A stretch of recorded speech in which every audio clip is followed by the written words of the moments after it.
नमस्कार दोस्तों। 30 जून बीत गई। हो सकता है आपके मोबाइल पर, आपके ईमेल पर या आपको एसएमएस के जरिए इनकम टैक्स डिपार्टमेंट का नोटिस आया हो। तो आपकी पहली प्रतिक्रिया इस बारे में क्या होनी चाहिए? अक्सर लोग नोटिस का मैसेज देखकर घबरा जाते हैं और उनको भ्रम हो जाता है कि अब इनकम टैक्स डिपार्टमेंट उनके ऊपर जुर्माना लगाएगा, उनको सजा मिलेगी।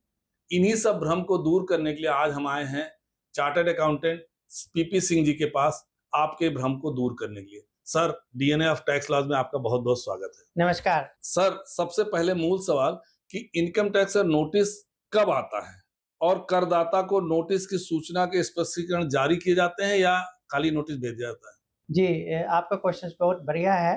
बहुत अच्छा क्वेश्चन है कि इनकम टैक्स का नोटिस कब आता है। देखिए, इनकम टैक्स नोटिस अलग-अलग स्टेज पे आ सकते हैं।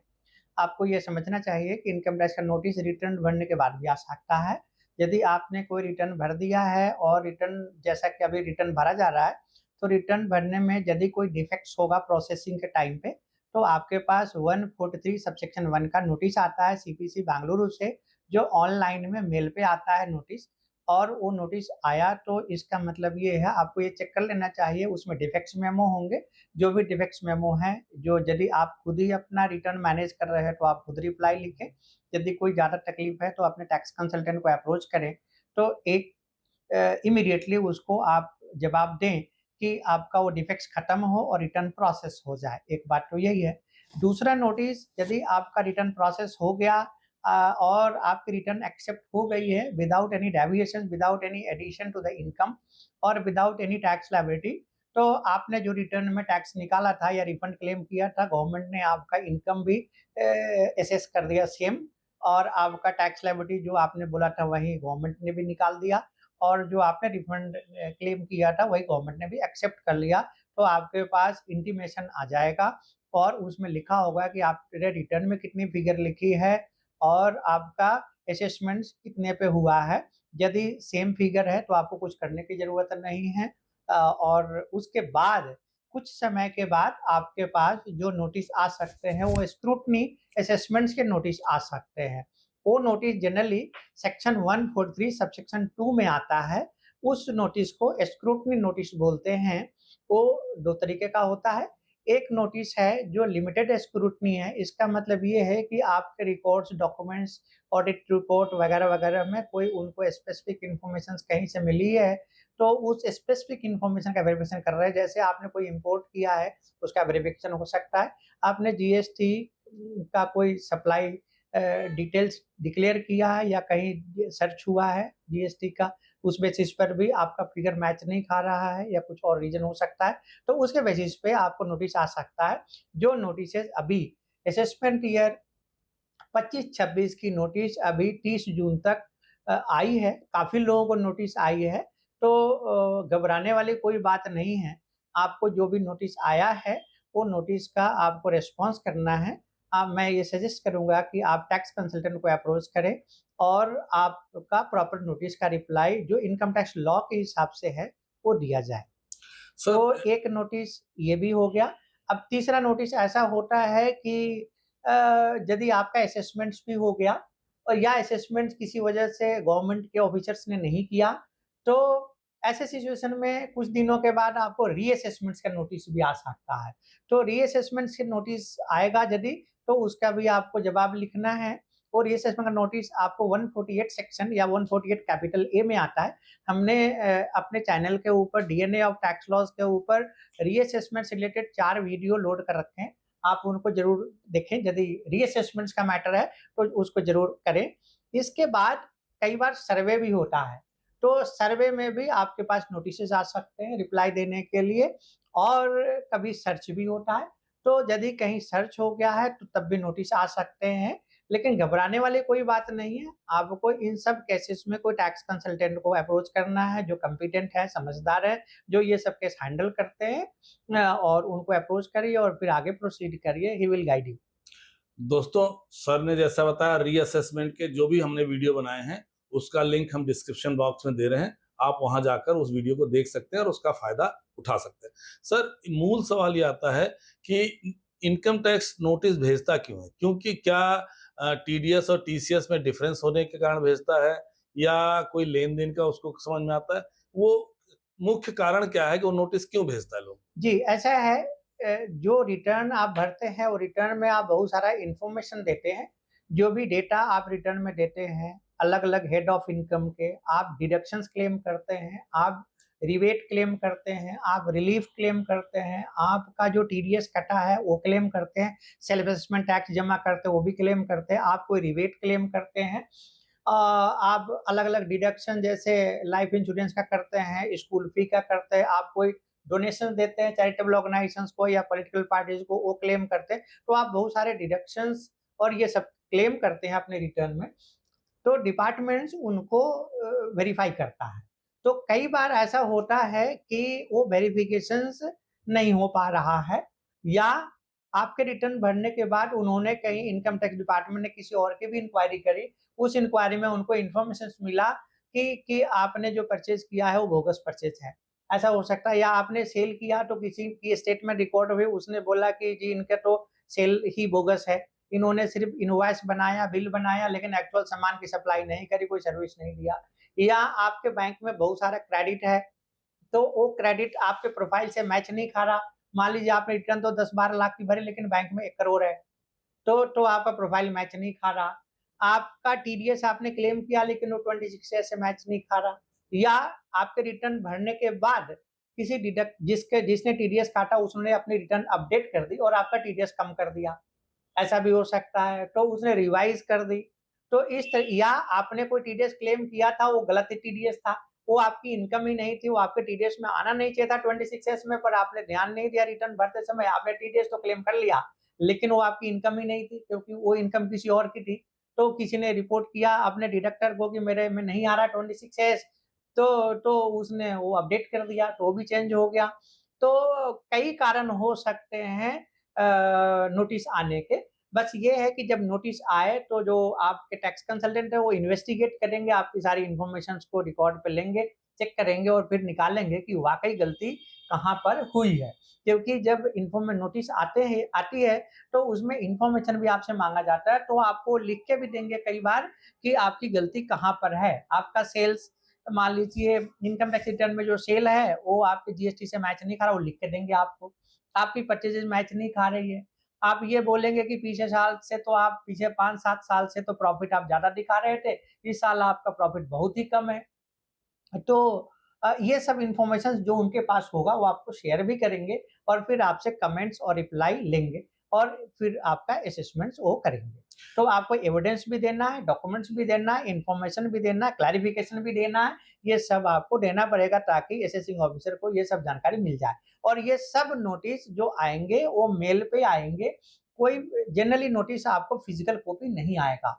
तो मैंने जब कोई रिटर्न में चर्चा किया था उसमें बताया था कि आपको रिटर्न भरते समय अपना मोबाइल नंबर और ईमेल आईडी एकदम सही रखना है, सही भरना है, जिस पे आपको ये नोटिस आता रहे और एसएमएस के थ्रू आपको जानकारी मिलती रहे।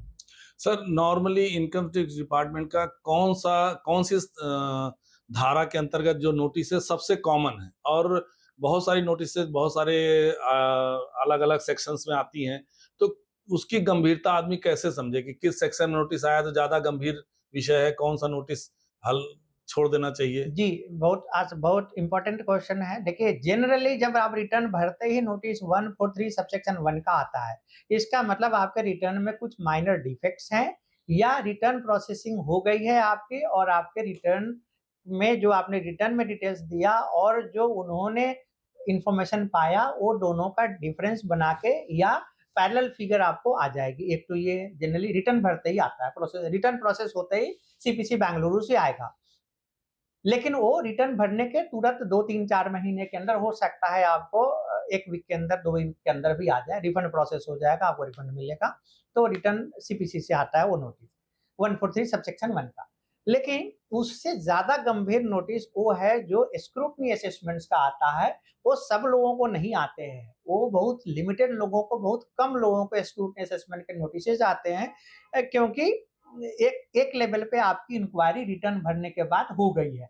क्योंकि 143 सबसेक्शन 1 पहले आता है, तो ऑब्वियस बात है उसका आपका रिटर्न प्रोसेस हो गया, उन्होंने एक लेवल की इन्वेस्टिगेशन इंक्वायरी सीपीसी बेंगलुरु ने कर दी।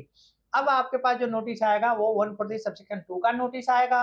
इसका मतलब ये है कि अब ये थोड़ा गंभीर मसला है आपका, क्योंकि इसमें आपसे बहुत सारी इन्फॉर्मेशन लेंगे और बहुत सारी क्लैरिफिकेशन लेंगे, वो आपका एग्जामिन करेंगे। इसके बाद जब ही 143 सबसेक्शन 2 का नोटिस आएगा, उसके बाद आपके पास इंफॉर्मेशन मांगने के लिए 142 सबसेक्शन 1 का नोटिस भी आएगा। उसमें वो लिस्ट आपको देंगे कि उनको इंफॉर्मेशन और क्लैरिफिकेशन क्या-क्या चाहिए। तो आपको जो इंफॉर्मेशन वो मांगेंगे, वो सारा इंफॉर्मेशन आपको देना है। उसके बाद इससे भी ज़्यादा गंभीर तब है, जब आपका असेसमेंट्स भी कंप्लीट हो गया, उसके बाद आपको 3 साल और 5 साल के अंदर रीअसेसमेंट का नोटिस आता है। वो सेक्शन 148 का नोटिस आ सकता है या 148 कैपिटल ए का नोटिस आ सकता है। ये दोनों नोटिस आते रहते हैं, तो वो रीअसेसमेंट्स का है। तो प्रायः ये 3 स्टेजेस हैं, जो धीरे-धीरे गंभीर हो रहे हैं।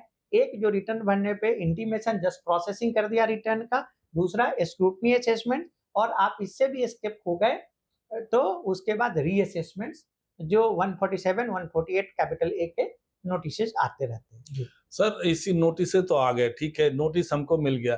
तो नोटिस मिलने के बाद सबसे पहला काम मेरा क्या होना चाहिए कि मैं नोटिस में क्या पढूं कि मुझे कौन से डॉक्यूमेंट इकट्ठा करने हैं, या नोटिस को ठीक है आ गया, ठीक है सर असेसमेंट हो गया, खत्म हो गया? जी, नोटिस जो ही आपको आता है तो सबसे पहले आपको अपने कोई टैक्स कंसल्टेंट को अप्रोच करना चाहिए और उन टैक्स कंसल्टेंट को अप्रोच करना चाहिए जो टैक्स लिटिगेशंस को हैंडल करते हैं, ना कि जो सिंपली रिटर्न भरने वाले टैक्स कंसल्टेंट हैं। क्योंकि वो समझ नहीं पाएँगे कि आपके मैटर को हैंडल कैसे करना है और ये असेसमेंट्स फेसलेस होता है। इसका मतलब ये है इनके ऑफिसर आपको पता नहीं चलेगा कि ये कौन से ऑफिसर हैं और किस लोकेशन पे बैठे, उनका नाम क्या है, ये सब आपको पता नहीं चलेगा। ये असेसमेंट यूनिट करता है और ये डायनामिक ज्यूरिसडिक्शन है। इसका मतलब आपको ना तो ऑफिसर के बारे में जानकारी है और ना ही जगह के बारे में जानकारी है। आपको किसी दफ्तर में नहीं जाना है। इसका मतलब ये है आपको अपनी सारी सबमिशंस ऑनलाइन में करनी है। अब महत्वपूर्ण क्वेश्चन ये है, जब आप ऑनलाइन में सबमिशंस करेंगे तो आपको लॉ की बारीक जानकारी होना चाहिए। तो लॉ की बारीक जानकारी यदि आपको नहीं है और जनरली होता नहीं है टैक्स पेयर को, तो आपको वैसे कंसल्टेंट के पास जाना पड़ेगा जिनके पास लॉ की बहुत बारीक और उसकी नॉलेज है। तो वो आपका चेक करेंगे, सबसे पहले तो वो ये चेक करेंगे कि आखिर ये नोटिस आया क्यों है? पहला क्वेश्चन तो यही है कि ये नोटिस क्यों आया? प्रॉब्लम कहाँ पर है? वो असेसिंग ऑफिसर के दिमाग में क्वेश्चंस क्या है? जो क्वेश्चंस असेसिंग ऑफिसर के दिमाग में है, यदि उसका आंसर आप दे देंगे, एविडेंस के साथ देंगे, डॉक्यूमेंट्री एविडेंस देंगे, आप क्लैरिफिकेशन देंगे और उनको इन्फॉर्मेशन प्रोवाइड करेंगे, तो आपका केस आसानी से क्लोज हो जाएगा। यदि आपको ये जानकारी नहीं पता चल रहा है कि आखिर ये असेसमेंट खुला क्यों है, ये नोटिसेस क्यों आए हैं, असेसिंग ऑफिसर आपका क्या चीज चेक करना चाह रहे हैं, क्या इन्वेस्टिगेशन कर रहे हैं, यदि आपको ये जानकारी नहीं आया तो आप अंदाज से चाहे कितने भी डॉक्यूमेंट्स देंगे, आपका केस प्रॉपर्ली हैंडल नहीं होगा।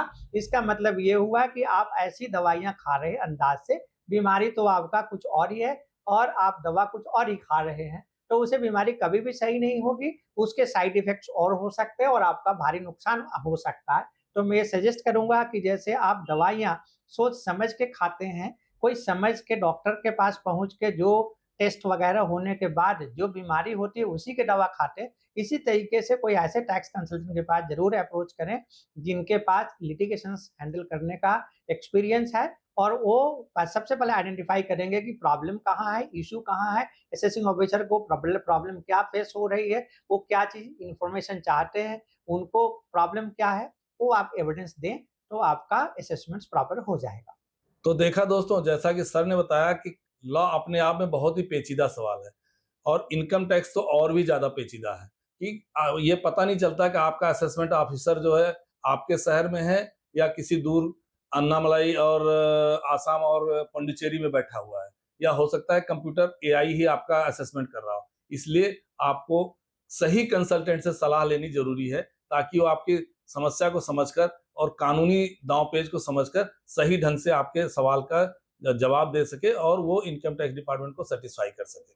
सर इसी के साथ एक सवाल आता है कि क्या अगर हम नोटिस को कोई व्यक्ति जो नोटिस है उसको इग्नोर कर देता है, तो उसके क्या कॉम्प्लिकेशन हो सकते हैं? उसको उसको आगे क्या भुगतना पड़ सकता है? जी, ये तो बहुत ही क्वेश्चंस अच्छा है। इसका मतलब ये है कि आपकी बीमारी कुछ है और आपने उसको कैंसर तक लाने का कोशिश कर लिया। इसका मतलब है आपको अर्ली स्टेज पे बीमारी को डिटेक्ट भी नहीं किया, अर्ली स्टेज पे आपने उसका उपचार भी नहीं किया, कोई ट्रीटमेंट नहीं किया और उस घाव को कैंसर बनने तक आपने आगे कर दिया। तो आपकी आपका उपचार और मुश्किल हो जाएगा और बेसिक लॉ ये है कि जो भी एविडेंस या इंफॉर्मेशन है वो आपको असेसिंग ऑफिसर को देना है, ना कि सुप्रीम कोर्ट में जाके डायरेक्टली देना है।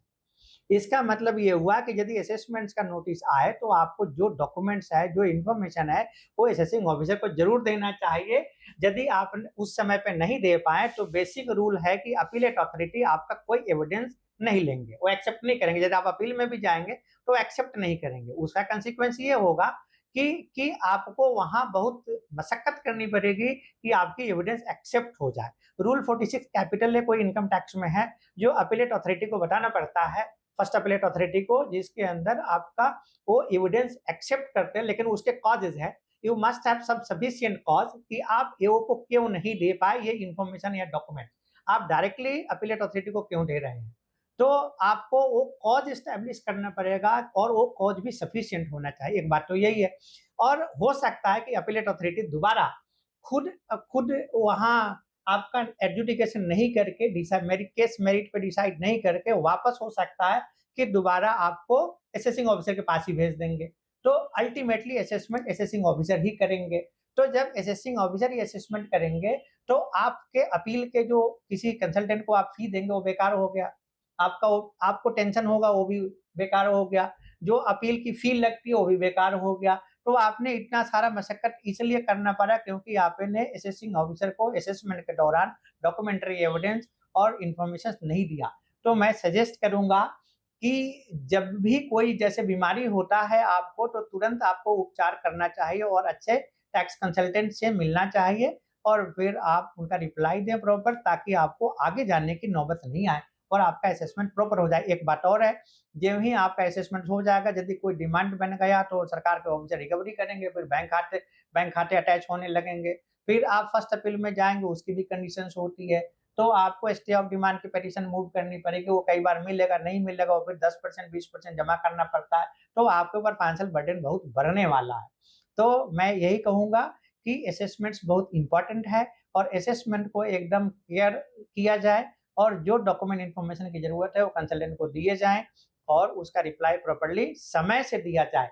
ये बहुत महत्वपूर्ण है। सर, आजकल बहुत सारे लोगों को एआईएस, फॉर्म 26 एएस के ज़रिए के माध्यम से संबंध में नोटिस मिलता है। ऐसे में लोगों को क्या करना चाहिए ताकि इस तरह के जो कॉमन नोटिस है वो ना मिले और टेंशन से बचे रहें? जी, बहुत महत्वपूर्ण है। एक्चुअली क्या है, जनरली लोग क्या करते हैं कि जो 26 एस में डिटेल्स आती रहती है, उस डिटेल्स पे इनकम टैक्स रिटर्न भर देते हैं। It is a blunder mistake. कभी भी 26 एएस के बेसिस पर आपको रिटर्न नहीं भरना चाहिए, ये ब्लंडर हो जाएगा, क्योंकि जो टैक्स डिडक्टर हैं, वो भी गलत रिटर्न भर देते हैं।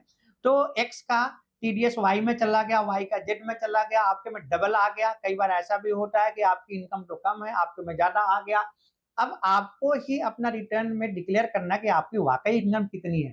तो आपने 26 एएस को लेकर के यदि भर दिया और बाद में डिडक्टर को कहीं वो गलती पता चल गया और डिडक्टर ने आपकी इनकम घटा दी, तो आपको उसका बेनिफिट कैसे मिलेगा? समय यदि निकल गया तो आपने गलत इनकम करके आपने खुद ही अपनी इनकम बढ़ा ली। दूसरी इनकम तो आपकी यदि बढ़ी रह गई और टीडीएस कम हो गया, तो सरकार आपसे डिमांड करेगी टैक्स का। और इसी तरीके से जो इन्फॉर्मेशन है प्रॉपर्टी ईआईएस टीआईएस के अंदर, यदि आपने कोई प्रॉपर्टी बेचा है, तो वो डिटेल्स भी गलत रहती है। क्योंकि जो इन्फॉर्मेशन चढ़ा रहे हैं वो इन्फॉर्मेशन सही नहीं हो सकते, क्लैरिकल मिस्टेक्स रहते हैं। मैं एग्जांपल देता हूँ कि मान लीजिए 3 लोगों का इकट्ठा प्रॉपर्टी है और इकट्ठा प्रॉपर्टी आपने बेच दिया। अब जो है, मान लीजिए वो प्रॉपर्टी 3 करोड़ की है। 3 करोड़ में आपका हिस्सा तो बहुत कम है, मान लो 50 लाख की है। लेकिन 3 करोड़ तो सेलर ने पैसा दिया टीडीएस काट के, लेकिन आपका आपका 50 लाख के ऊपर टीडीएस मान लो कटना था। तो आपका टीडीएस 50 लाख दिखाने का बजाय आपकी जगह किसी और का दिखा दिया, आपका ज़्यादा दिखा दिया, उसका कम दिखा दिया। तो आपका तो एक्चुअल इनकम नहीं है वो। तो आपको क्या अपने 26 शेयर्स को ज़रूर वेरीफ़ाई करना चाहिए। आपको सेल डीड से वेरीफ़ाई करने चाहिए कि सेल डीड में कितना है, 26 शेयर्स में कितना आ रहा है, एआईएस टीआईएस में क्या आ रहा है। और आपका सैलरी सर्टिफिकेट जो फॉर्म 16 है वो कितना है, एम्प्लॉयमेंट एग्रीमेंट के हिसाब से आपका कितना होना चाहिए। तो आप अपने डॉक्यूमेंट्स को ज़रूर एग्ज़ामिन करें रिटर्न भरने से पहले। प्रायः लोग ईआईएस, टीआईएस और 26 रिटर्न भरते हैं, जो ब्लंडर है, it is a big mistake. आप अपने बैंक स्टेटमेंट को भी वेरीफाई करें कि आपके बैंक में कितना पैसा आया, आपका एम्प्लॉयमेंट एग्रीमेंट क्या बोलता है, आपका प्रोफेशनल कोई कॉन्ट्रैक्ट है वो क्या बोलता है, आपको कितना पैसा मिलने वाला है, उन्होंने कितना चढ़ा दिया। क्योंकि डिडक्टर के गलत स्टेटमेंट फाइल करने से टीडीएस की रिटर्न 26Q और 24Q गलत फाइल करते हैं, उससे भी 26S में जो फिगर गलत आ जाती है। तो आपको चेक कर लेने चाहिए, वेरीफाई कर लेने चाहिए और उनसे सर्टिफिकेट भी ले लेना चाहिए, फॉर्म 16, 16A एम्प्लॉयमेंट एग्रीमेंट से मिला लेने चाहिए और बैंक स्टेटमेंट से भी मिलान कर लेना चाहिए। सारी फिगर को वेरीफाई करने के बाद यदि कोई गलती है तो डिडक्टर के नोटिस में लाना भी चाहिए और आपको सही रिटर्न फाइल करना चाहिए। म्यूचुअल फंड, शेयर से रिलेटेड ट्रांजैक्शन, डिविडेंड से related transaction, property cell purchase से रिलेटेड ट्रांजैक्शन, वो सब अकाउंट फॉर करके रिटर्न भरने चाहिए ताकि ये बाद में कोई दिक्कत ना आए। सर, आजकल सोशल मीडिया के ज़माने में बहुत सारे सोशल मीडिया डिजिटल क्रिएटर्स पैदा हो गए हैं। बहुत सारे लोग हैं जो फ्रीलांस काम करते हैं, बहुत सारे वकील हैं, डॉक्टर हैं, छोटे व्यापारी हैं। इन सबको अलग-अलग सोर्स से इनकम होती है, अलग-अलग तरह के टीडीएस कटते हैं, अलग-अलग तरह के उनके टैक्स कटते हैं। इनको क्या सावधानी बरतनी चाहिए ताकि इनको कभी फ्यूचर में या इनकम टैक्स के नोटिस का सामना ना करना पड़े? जी, ये बहुत महत्वपूर्ण क्वेश्चन है। इसमें 2 पोर्शन्स हैं। एक पोर्शन ये है कि आप बिज़नेस करते हैं, आपका मेजर इनकम बिज़नेस का है और एक आप प्रोफ़ेशनल्स हैं, आपका प्रोफ़ेशनल इनकम आता है। तो बिज़नेस से रिलेटेड यदि आपका इनकम है, तो वो आप एक बिज़नेस से रिलेटेड हमने एक वीडियो लोड किया था, आप उसको देख लें। उसमें हमने डिटेल्स चर्चा किया है कि बिज़नेसमैन को क्या डिटेल्स रखना चाहिए और कैसे रिटर्न भराना चाहिए। उसमें हमने प्रोफेशनल्स की चर्चा नहीं करी, तो प्रोफेशनल्स के लिए एक सेक्शन 44 एडीए है। आप ध्यान से समझ लें, सेक्शन 44 एडीए। यदि आप प्रोफेशनल्स हैं और आपका ग्रॉस रिसीट्स जो भी है, उस ग्रॉस रिसीट्स का यदि 50% आप इनकम डिक्लेयर करेंगे, तो आपकी इंक्वायरी ज़्यादा नहीं होगी। तो एक तो महत्वपूर्ण बात यही है। और यदि आप ये रिसीट्स आपका 50 लाख से कम होना चाहिए। साल में जो मैक्सिमम लिमिट है वो 50 लाख है। यदि आप डिजिटल ट्रांज़ैक्शंस करते हैं तो ये 75 लाख की लिमिट हो जाती है। तो आप अपने ट्रांज़ैक्शंस को यदि डिजिटल करते हैं और आप 50% अपनी इनकम दिखाते हैं, तो आप बच जाएँगे। फिर तो आपको कोई रिटर्न जो भी भरेंगे, 50% इनकम डिक्लेयर करके उस पे जो टैक्स आता है वो ऑफ़र कर दें, तो आपको कोई तकलीफ नहीं है। लेकिन यदि आपने 50% की इनकम ऑफ़र नहीं किया, आप सोचते हैं कि आप प्रोफ़ेशनल नहीं हैं, लेकिन सरकार के ऑफ़िसर आपको प्रोफ़ेशनल ट्रीट करते हैं, वो इसलिए ट्रीट करते हैं क्योंकि जिसके पास आप काम करते हैं या जिनके लिए काम करते हैं, वो आपका प्रोफ़ेशनल ट्रीट करके 194 जे में टीडीएस काटते हैं। तो क्योंकि वो 194 जे में टीडीएस काटते हैं, तो आप ऑटोमैटिकली प्रोफ़ेशनल ट्रीट कर लिए जाते हैं। एक असम्पशन्स है कि आप प्रोफ़ेशनल्स हैं, इसीलिए आपका प्रोफ़ेशनल में टीडीएस कट रहा है। तो प्रोफेशनल होते ही आप सैलरी से बाहर हो गए। आपका रिटर्न 194 जे में टीडीएस कटने की वजह से प्रोफेशनल का भरा जाएगा और प्रोफेशनल का रिटर्न आपको 50% इनकम ज़रूर दिखाना है। कम से कम मिनिमम 50% आपको ग्रॉस इनकम का इनकम दिखाना ही दिखाना है। नहीं तो आपके पास नोटिसेज़ आ सकते हैं और फिर आपके पास जवाब होना चाहिए कि आप प्रोफेशनल क्यों नहीं हैं? क्योंकि जिसके पास आप काम करते हैं, जिसका काम करते हो, वो आपको प्रोफेशनल ट्रीट कर रहा है। तो आपके पास एक चॉइस ये है, यदि आपके खर्चे एक्सपेंडिचर देने के बाद यदि आपका इनकम वाक़ई कम है, तो आपको ऑडिट करा लेना चाहिए, कोई प्रैक्टिसिंग चार्टर्ड अकाउंटेंट से। फिर आप इनकम कम भी दिखा पाएँगे, यदि आपका एक्चुअल इनकम वाक़ई कम है, तो आप ऑडिट करा लें, तो आपका 50% नीचे में भी दिखा सकते हैं, ऐसा है। लेकिन यदि आपकी इनकम 50 लाख से ऊपर या डिजिटल ट्रांज़ैक्शन में 75 से ऊपर है, प्रोफ़ेशनल हैं, तो आपको वैसे भी ऑडिट कराना है। आपकी मैंडेटरी रिक्वायरमेंट ऑडिट कराने की है, तो ये एक डिफरेंस है जो बिज़नेसमैन से अलग है क्योंकि बिज़नेस वाले को ऑडिट यदि 44 एडी में चले जाते हैं तो उनको 2 लाख और पूरा डिजिटल ट्रांज़ैक्शंस है तो 3 करोड़ सॉरी 2 करोड़ यदि अदर देन डिजिटल ट्रांज़ैक्शंस भी है और यदि पूरा डिजिटल ट्रांज़ैक्शन है तो उनकी लिमिट 3 करोड़ हो जाती है। लेकिन प्रोफेशनल में ये अदरवाइज़ ये 50 लाख है ग्रॉस रिसीट्स और डिजिटल ट्रांज़ैक्शंस में 75 लाख है। तो ये लिमिट कम है प्रोफेशनल्स के लिए और वहाँ आप डिजिटल ट्रांज़ैक्शन का 6% इनकम ऑफ़र करते हैं टर्नओवर का या ग्रॉस रिसीट्स का और यदि कैश ट्रांज़ैक्शंस है तो आप उसका 8% करते हैं। यहाँ पर कोई फ़र्क नहीं है, आप डिजिटल लें या कैश में लें, आपको इनकम 50% मिनिमम दिखाना ही पड़ेगा, क्योंकि आप प्रोफ़ेशनल्स हैं, तो आपके सिर्फ़ लिमिट ऊपर-नीचे हो रहे हैं, लेकिन आपको इनकम 50% ज़रूर दिखाना है। तो मिनिमम इनकम 50% दिखाना है, ग्रॉस इशूज़ का। यदि उससे कम आप करते हैं, तो आपको ये ऑडिट के चक्कर में जाना ही पड़ेगा। तो दोस्तों, जैसा कि सर ने बताया, हमने जो पीछे वीडियो बनाया था व्यापारियों के लिए टैक्स, इनकम टैक्स रिटर्न की, तो उसका लिंक मैं आपको शेयर कर रहा हूँ, ये आई बटन में भी लगा है, आप इसको देखकर उसको समझ सकते हैं। सर, आजकल एक नॉर्मल बात होती है कि किसी को नोटिस आया, स्क्रूटनी है, सर्च एंड सर्च सीजर है, सर्वे है, इनको लोग एक ही बात समझ लेते हैं। इनमें तीनों में डिफरेंस क्या है और इसको कैसे लोगों को समझना चाहिए? जी, ये 3 अलग-अलग बात है। देखिए, जो स्क्रूटनी असेसमेंट है, तो नॉर्मल लीगल प्रोसेस है, जिसमें आपके पास नोटिसेज़ आते हैं, आपको जवाब देना पड़ता है। आपके पास कोई इनकम टैक्स ऑफिसर्स नहीं आता है, कोई भी इनकम टैक्स अधिकारी आपके पास नहीं आता, आपके ऑफिस में, आपके घर में नहीं आता। यदि सर्वे होता है, तो अधिकारी आपके ऑफिस या बिज़नेस प्रीमाइसेस में आ सकते हैं, आपसे इन्फॉर्मेशन लेंगे, लेकिन आपके घर नहीं जाएँगे। किसी भी सूरत में आपके घर नहीं जा सकते। आपसे आपके ऑफिस में आएँगे, आपसे कुछ इन्फॉर्मेशन लेंगे और जो इन्फॉर्मेशन उनको चाहिए, उनके पास एक डेटा होगा। मान लीजिए उनको लगता है कि पिछले साल में तो टर्नओवर आपके 100 करोड़ है, लेकिन इस साल टर्नओवर आपने दिखाया 20 करोड़ है। तो उनको लगता है कि ये एब्नॉर्मल है। 2, 4, 5, 10% ऊपर-नीचे तो समझ आता है, लेकिन एब्नॉर्मल है। मान लीजिए आपके बैंक में ट्रांज़ैक्शंस पहले बहुत हो रहा था, अब बहुत कम हो गया, तो एब्नॉर्मल है। मान लीजिए आप टीडीएस काट रहे थे, मान लीजिए पिछले साल आपने टीडीएस लोगों का काटा, 1 करोड़ जमा किया। और इस साल टीडीएस मान लो आपका 5 लाख रुपए है, तो इसका मतलब आप लोगों का टीडीएस नहीं काट रहे, कम काट रहे हैं, तो उनको ऐसा लगता है कि हो सकता है आपने काटा होगा लेकिन सरकार को जमा नहीं किया। तो उनको जब एबनॉर्मल डेटा दिखाता है, तो उनका एआई उनको बताता है कि यहाँ पर सर्वे होनी चाहिए, कि उनके डॉक्यूमेंट्स देखे जाए, कि उनके डॉक्यूमेंट्स जो उनके पास कंप्यूटर और जो रिकॉर्ड डॉक्यूमेंट्स हैं वगैरह-वगैरह, वो कैसा है और उसमें क्या इन्फॉर्मेशंस है, इसमें तथ्य लेना है। तो सर्वे बहुत मुश्किल नहीं है, डिपार्टमेंट्स के लोग आएँगे आपके बस बिज़नेस बिज़नेस प्रीमाइसेस में आएँगे, आपके ऑफ़िस में आएँगे, आपके बिज़नेस जहाँ है, फैक्ट्री वगैरह वहाँ आ सकते हैं, लेकिन आपके घर में नहीं जाएँगे। सर्च एक्सट्रीम केस है। सर्च जब होता है, सर्च का मतलब ये है कि आपके जो फंडामेंटल राइट्स है, कि आपकी प्राइवेसी फंडामेंटल राइट्स है, वो जो प्रोटेक्टेड रहेगी, कॉन्स्टिट्यूशन आपको देता है। ये फंडामेंटल राइट में जो प्राइवेसी है, उसके उलट आपका सारा फंडामेंटल राइट्स और प्राइवेसी इन्फ्रिंज हो जाता है।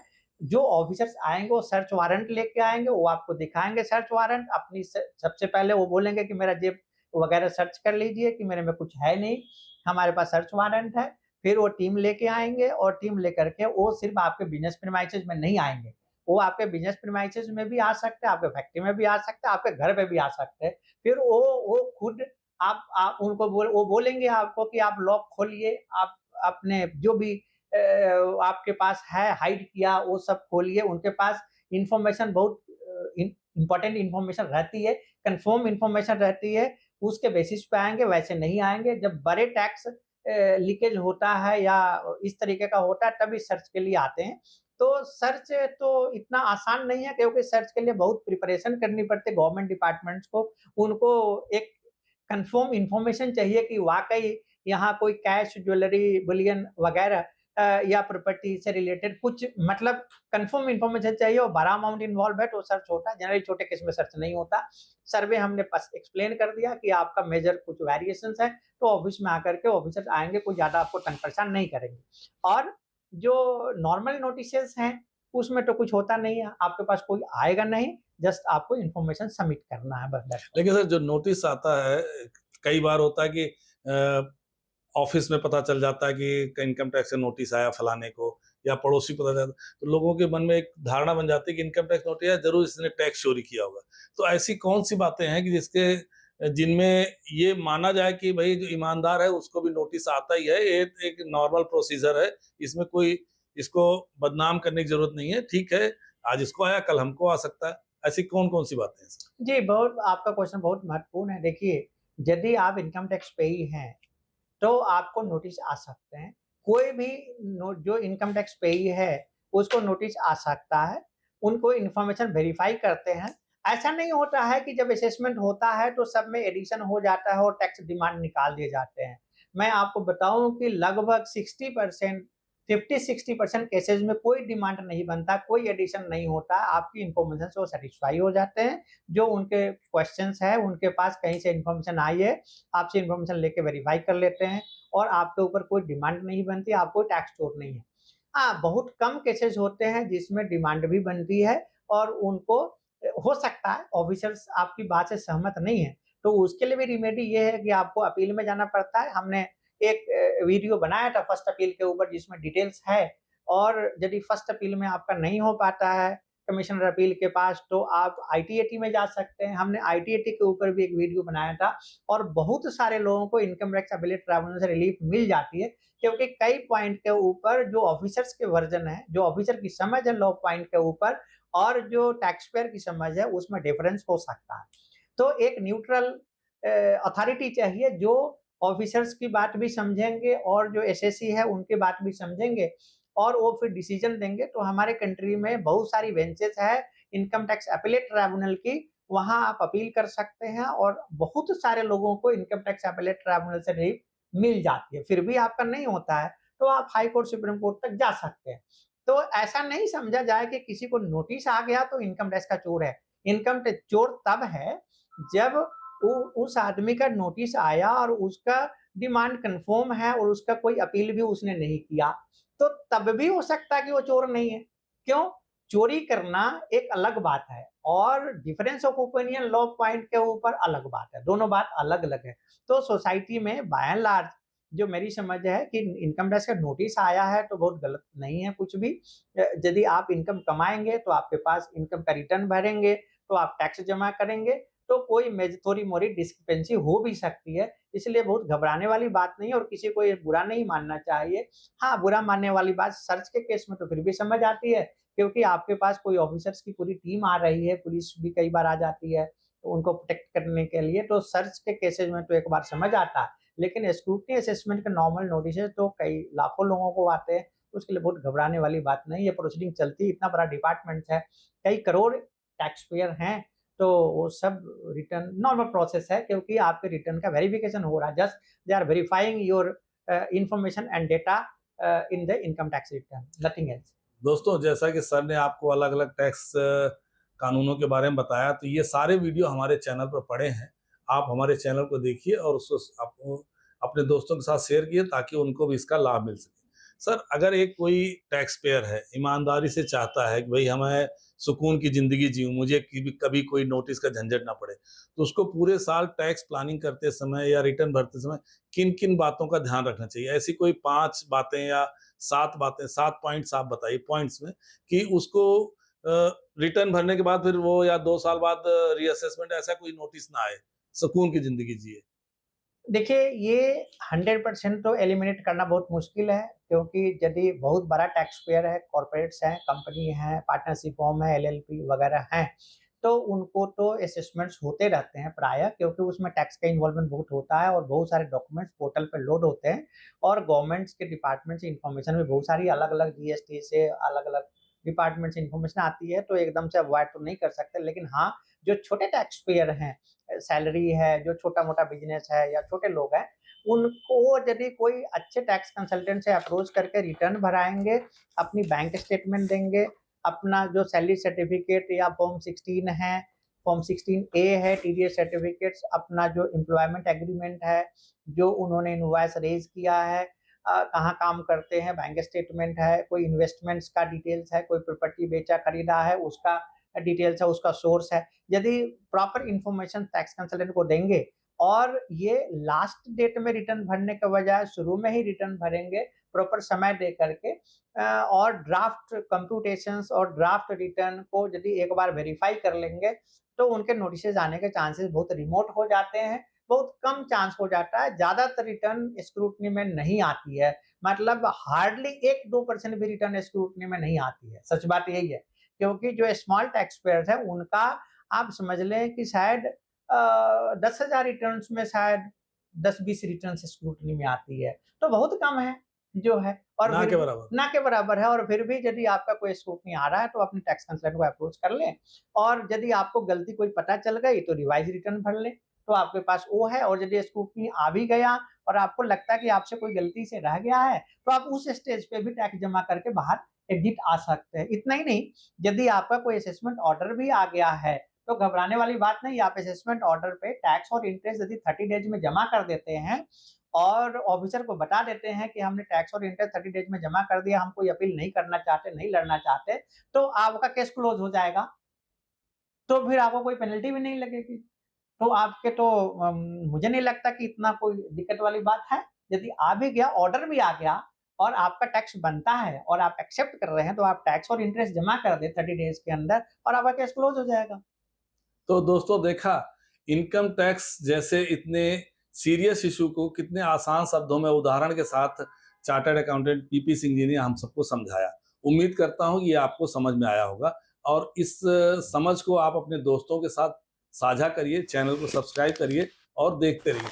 अब ये मत मान लीजिए कि नोटिस आया है तो आपको बेईमान ही समझा जाएगा। नोटिस आने का मतलब आपसे एक सफाई मांगी, आप सफाई दे दीजिए और काम खत्म। तो दोस्तों, इनकम टैक्स के हर नोटिस का सही समय पर सही जवाब देने से ही आप समस्याओं का समाधान पा सकते हैं। तो सर, आप इस चैनल पर आए, आपने अच्छी जानकारी दी, आपका बहुत बहुत धन्यवाद।